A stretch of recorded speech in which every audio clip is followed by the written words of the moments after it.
요즘 개인정보 유출이나 뭐 해킹 소식 들으면 내 정보는 괜찮나? 이런 생각 다들 한 번쯤은 해보셨을 것 같아요. 네, 그렇죠. 워낙 자주 들리니까요. 그래서 오늘은 많은 분들이 쓰시는 SK텔레콤 있잖아요. 여기서 최근에 있었던 유심 관련 정보 유출 사건을 좀 깊이 파고들어 보려고 합니다. 네, 중요한 사안이죠. 이걸 통해서 지금 정확히 어떤 상황인지, 또 뭐가 중요하고 우리는 어떻게 해야 할지 그 그림을 좀 명확하게 그려보는 시간이 됐으면 합니다. 네, 좋습니다. 우선 가장 핵심은요. 그 SK텔레콤의 가입자 정보랑 인증을 관리하는 서버 HSS라고 부르는데 홈 서브스크라이버 서버요. 이게 해킹됐다는 거예요. 아, HSS 서버요? 네, 여기에는 유심마다 부여된 고유 식별 정보 같은 아주 민감한 데이터가 들어있거든요. 네네. 이 정보가 이제 해커 손에 넘어가면서 이론적으로는 유심을 복제, 그러니까 소위 심클로닝이라고 하죠. 심클로닝이요? 네, 그걸 해서 같은 번호로 복제폰을 만들 가능성이 생겼다. 이게 이번 사태에서 가장 크게 우려하는 부분입니다. 아, 그게 정말 큰 문제네요. 사건이 어떻게 진행됐는지부터 좀 짚어볼까요? 네, SKT가 내부적으로는 4월 18일쯤 해킹 사실을 알았다고 해요. 18일이요? 그런데 고객들한테 알린 건 좀 뒤였잖아요. 맞아요. 일반 고객 대상 공지는 며칠 지나서 22일에 뉴스룸 공지로 나왔어요. 처음에는 그냥 유심 보호 서비스 무료로 가입하세요. 뭐 이 정도 안내였고요. 좀 소극적이었네요, 처음엔. 그렇죠. 그러다가 이제 논란이 커지니까 25일에 CEO가 직접 사과하고 유심 무료 교체 방안을 추가로 내놓은 거죠. 아, 맞아요. 그때 유심 바꾸려는 사람들이 엄청 몰렸잖아요. 네, 갑자기 신청이 폭주하면서 유심 재고가 부족해서 교체받기 어려웠다는 이야기 아마 많이 들으셨을 겁니다. 네, 저도 들었어요. 그러니까 처음 알리는 방식이나 그 후속 대처가 좀 매끄럽지 못했다, 뭐 이런 지적이 나올 수밖에 없었던 거네요. 그렇죠. 아쉬운 부분이 분명히 있었죠.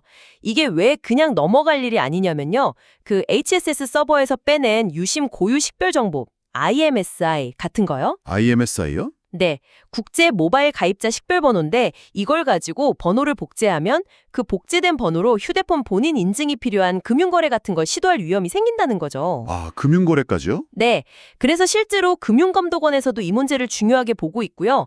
일부 보험사 같은 경우는 잠시 SKT 통한 인증을 막기도 했었어요. 심각하네요. 어떤 방식으로 해킹된 건지도 나왔나요? 네, 그 리눅스 서버를 주로 노리는 BPF 도어라는 악성 코드가 사용된 걸로 보고 있어요. 이게 또 과거에 중국 정부 지원받는 해킹 그룹이랑 연관됐다는 분석도 있고요. 와, 중국 해킹 그룹이요? 네, 그런 분석이 있습니다. 이런 종류의 고도화된 악성 코드가 통신사 핵심 서버를 노렸다는 것 자체가 사안의 심각성을 보여주는 거죠. 그럼 혹시 제 번호가 복제되면 제 은행 계좌도 바로 위험해지는 건가요? 좀 걱정되는데요. 아, 그건 아닙니다. 그 유심 자체에 뭐 계좌 비밀번호나 공인인증서 같은 게 직접 저장된 건 아니니까요. 아, 다행이네요. 네. 하지만 복제된 번호로 인증 문자 같은 걸 가로채거나 아니면 다른 경로로 얻은 개인정보랑 이걸 결합하면 뭐 금융사기 같은 2차 피해로 이어질 가능성은 충분히 커지는 거죠. 그렇군요. 그러니까 직접적인 건 아니지만 다른 정보와 결합될 때 위험하다는 거네요. 맞습니다.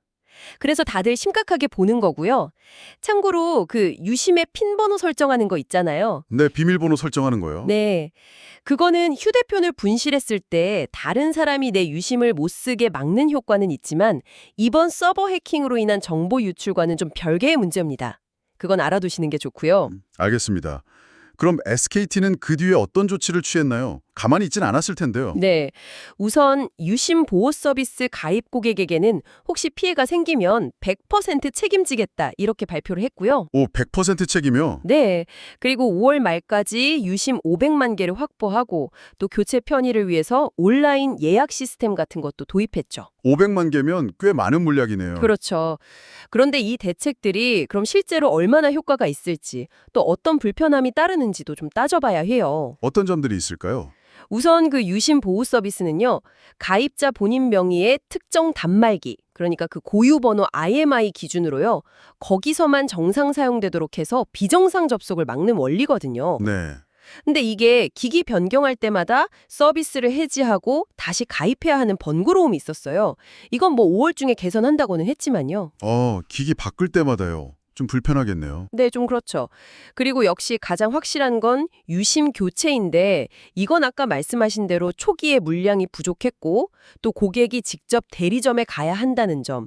특히 어르신들처럼 디지털 기기 사용이 좀 어려우신 분들께는 이게 큰 장벽이 될 수 있거든요. 그러네요. 해킹은 회사가 당했는데 해결은 고객이 직접 발품 팔아야 하는 상황이 된 거군요. 그렇죠. 그게 좀 아이러니한 거죠. 이심으로 바꾸는 방법도 있긴 한데 자급제 폰 쓰시는 분들은 여전히 대리점에 가야 할 수도 있고요. 나중에 또 기기 바꿀 때 비용이 발생할 수도 있어요. 아, 이심도 완벽한 해결책은 아니군요. 네. 그리고 유심에 티머니 같은 교통카드 기능 쓰시던 분들은 잔액 환불받고 새로 등록해야 하는 그런 번거로움도 있고요. 결국 어떤 방법을 택하던 고객 입장에서는 불편함이 따를 수밖에 없는 셈이죠. 자, 그럼 오늘 이야기 좀 정리해 보겠습니다.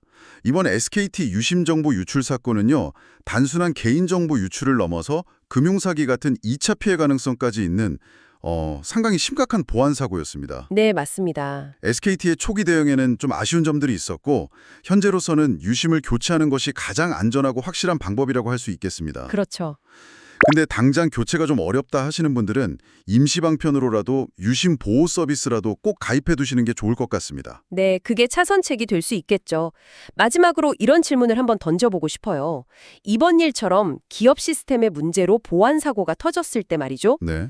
그 해결 과정에서 발생하는 여러 불편함이나 비용 부담을 상당 부분 고객에게 지우는 지금의 방식이 과연 합당한 걸까 하는 점입니다. 아, 생각해 볼 문제네요. 네.